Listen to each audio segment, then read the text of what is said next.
Live has several MIDI effects that allow you to alter a MIDI signal before it enters a virtual instrument. In this video, we'll discuss how you add a MIDI effect to a track and learn to use Live's MIDI Arpeggiator effect device. So let's see how this works. I've got one track in the session here, and I've got this brass patch loaded on it. So I'm going to go into the device browser and open up the MIDI effects folder here and come down and grab Arpeggiator. And remember, I can either load the Arpeggiator device or I can load a device with presets if I open up and choose one of these items here. I'm just going to choose the default. I'm going to drag and drop that on the track. Now you'll notice that if I try and put it after the virtual instrument, that I'm getting a warning message down there at the bottom of the screen that says MIDI effects have to be inserted before the instrument. So I'll drop it over there. And what's going to happen then, as the MIDI signal comes through the channel, it's first going to go through the Arpeggiator device, whose purpose is to take multiple notes that you hold down in a chord and break them into an arpeggio. Now I'm going to hold down one note, and let's listen to what it does. So we hear that one note pulsating, and it's doing it at the rhythm of an eighth note based upon the tempo that's currently set in my control bar. If I speed that up to a 16th note, we'll hear that pulsate twice as fast. So if I hold down two notes, it's going to alternate those two notes at that rate. If I hold down three notes, it'll alternate the three.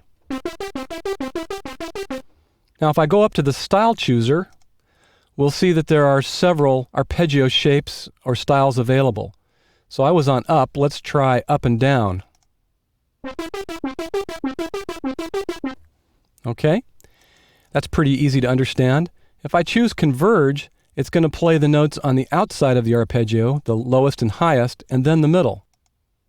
If I choose diverge, it's going to play the middle note and then the outer notes. And we can combine those in several ways to get different patterns. I like the converge and diverge. This time I'm holding down four notes. You get a much more random sound out of that. Now let's take a look at a couple of the other parameters. So I've got the rate set. The gate setting is going to allow me to control how smooth or short the notes sound.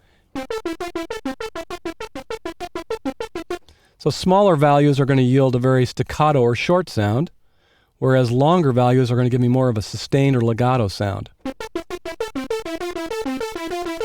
If I go over 100%, and change chords in the middle of that, you'll actually get some overlapping that occurs.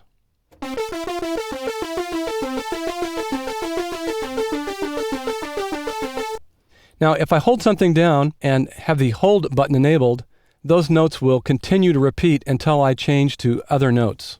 So here I'll hold down a C chord.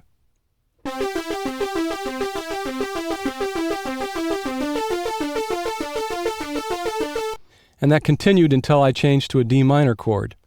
I can also set time, by the way. Instead of being locked to the rhythm, I can set that in free mode, which allows me to set a length of time in milliseconds or seconds. Typically, when I use this, I use it in sync mode. In the middle section, we have a transpose function, and this is a little bit complicated. So when I'm in the shift mode, the amount that I transpose is set by this distance parameter, and that's in half steps. You can see I can set both positive and negative values. If I set that to +2, I'll go up a whole step. And I'll go up a whole step a number of times depending upon this step setting. So if I move that to 1, I'll transpose one time a whole step. So I'm holding down C, and we'll hear both C and D. Let me dial that gate a little bit shorter so we get a little more separation. If I move the step parameter to 2, I'm going to transpose the original note C 2 times, each a whole step. My distance is +2, so I'll get a whole step to D and then to E. Now if I hold down multiple notes, I'm going to get that same effect applied to each note that I'm holding down. So I was holding down an A and an E, and I was transposing both of those 2 times a step.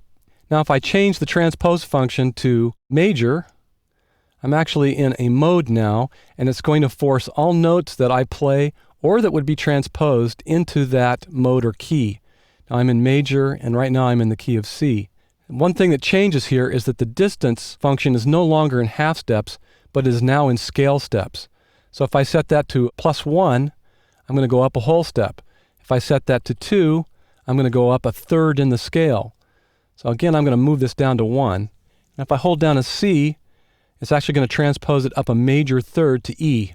But if I hold down D, it's only going to transpose a minor third, because from D to F is a minor third, and that would be the note that's in the key.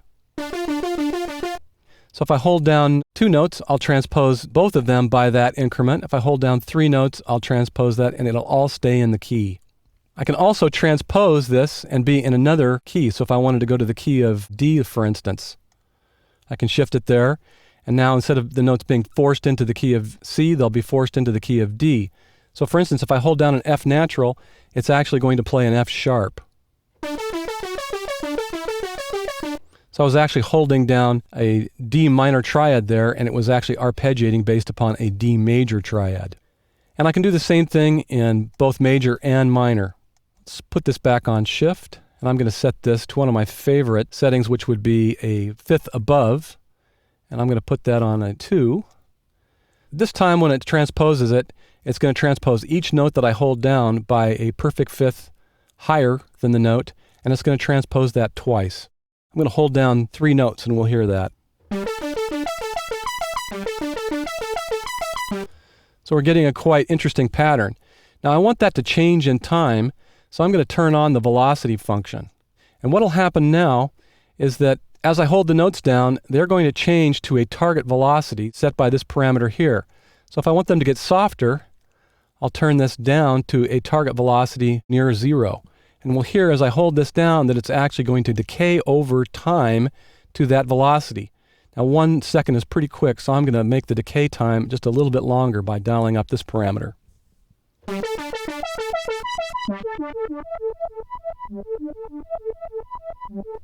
And that gives us that ability to change over time, and that's a very, very cool effect.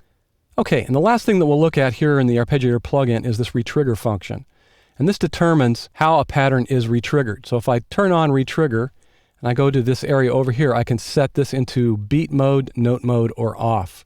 In beat mode, it'll retrigger the pattern based upon a length of time. Now it defaults to 1 bar. So if I turn this up, for instance, to a longer time, I'll hold those notes down, and then you'll see this little yellow light flash when we meet that length of time, and it will actually retrigger and start the pattern again at the full velocity.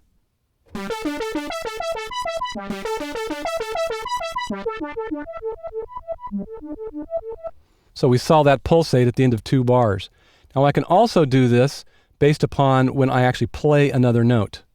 So I'll hold down a pattern, it'll trigger the pattern, we'll hear the decay, and then when I play the next set of notes, we'll hear that retrigger at the top velocity and then begin to decay again.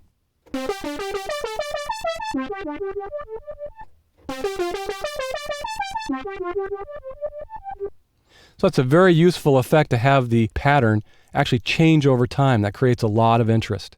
So Live's Arpeggiator effect can be used to create parts that dominate a song, or to create underlying parts that add interesting detail to a song.